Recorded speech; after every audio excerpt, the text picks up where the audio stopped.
అందరికీ నమస్కారం. ఉమ్మడి నెల్లూరు జిల్లా నేతలతో కూడా జగన్మోహన్ రెడ్డి సమావేశం ఏర్పాటు చేసుకున్న తర్వాత నెల్లూరు జిల్లా రాజకీయాల్లో కూడా కొత్త వరవడి వస్తుందని కూడా మనం తెలియజేసుకోవచ్చు.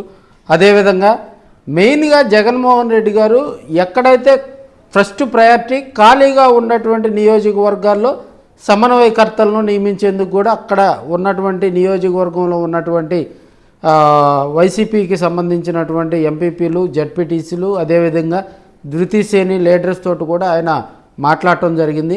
ఆ నియోజకవర్గంలో ఎవరిని సమన్వయకర్తగా నియమిస్తే బాగుంటుందని చెప్పి కూడా వాళ్ళతో ఇంటరాక్ట్ అయ్యి అదేవిధంగా వాళ్ళ అభిప్రాయాలు కూడా తీసుకొని అక్కడ దానికి సంబంధించి కూడా ఇన్ఛార్జి నియమించేందుకు కూడా చర్యలు తీసుకోవటం జరుగుతుంది. అయితే కొంతమంది ఇది తెలియక కొంతమంది ఏం చేస్తున్నారు, ప్రతి నియోజకవర్గంలో ఇన్ఛార్జిని మారుస్తున్నారని చెప్తున్నారు.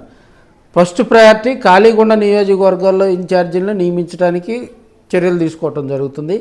అదేవిధంగా ఉన్న నియోజకవర్గంలో ఉన్నటువంటి ఇన్ఛార్జీలు యాక్టివ్గా లేకపోతే వారందరినీ మార్చి మళ్ళీ కొత్త ఇన్ఛార్జీలు నియమించడం జరిగింది. ఇప్పుడు నెల్లూరు రూరల్ ఒక టెంపరీ ఇన్ఛార్జిని ఇవ్వటం జరిగింది. సో పర్మనెంట్గా కూడా వాళ్ళకి మళ్ళీ బాధ్యతలు కట్టబెట్టేందుకు కూడా చర్యలు తీసుకుంటున్నట్టుగా కూడా మనకు తెలుస్తూ ఉంది. అదేవిధంగా నెల్లూరు సిటీకి సంబంధించి నెల్లూరు సిటీ అసెంబ్లీ నియోజకవర్గంలో కూడా ఇప్పుడున్న పరిస్థితుల్లో 2024లో ఖలీల్ అహ్మద్ గారు అక్కడ పోటీ చేయడం జరిగింది. ఆయన పొంగూరు నారాయణ మీద ఓడిపోవటం జరిగింది.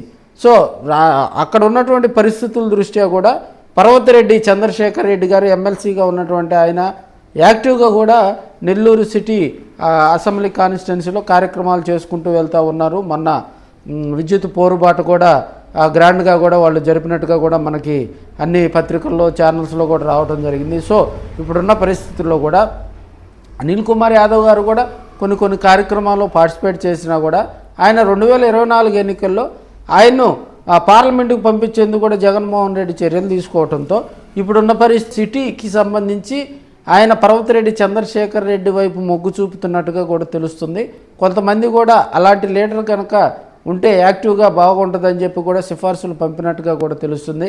పర్వతిరెడ్డి చంద్రశేఖర్ రెడ్డి పేరును కూడా ప్రధానంగా ప్రస్తావిస్తున్నట్టుగా కూడా తెలుస్తుంది. మరి కొన్ని రోజుల్లో ఆయనకే ఇన్ఛార్జి అవకాశాలు వచ్చాయి, ఇన్ఛార్జిగా నియమించేందుకు కూడా ఎక్కువ అవకాశాలు ఉన్నాయని కూడా మనం తెలియజేసుకోవచ్చు.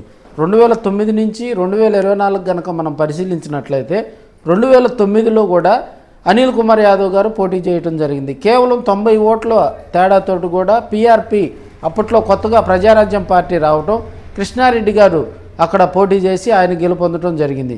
2014, 2019లో భారీ మెజార్టీతో కూడా అనిల్ కుమార్ యాదవ్ గారు అక్కడ ఎమ్మెల్యేగా కూడా గెలవటం జరిగింది. 2019లో వైసీపీ స్వింగ్ టైంలో కూడా ఆయన మంత్రిగా సేవలు అందించడం జరిగింది.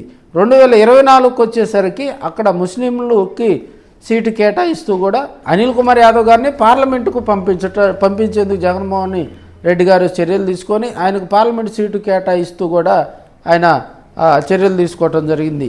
సో ఇప్పుడున్న పరిస్థితుల్లో కూడా పర్వతిరెడ్డి చంద్రశేఖర్ రెడ్డి గారు కొంత యాక్టివ్ పాలిటిక్స్లో ఉన్నారు కాబట్టి మరి ఆయనకే ఎక్కువగా కూడా నెల్లూరు సిటీ కాన్స్టిట్యున్సీ వచ్చే అవకాశాలు ఉన్నాయని కూడా కొంతమంది రాజకీయ విశ్లేషకులు కూడా చెప్తా ఉన్నారు. మరి కొన్ని రోజుల్లో భారీ మార్పులు జరగనున్నాయని కూడా తెలియజేసుకోవచ్చు.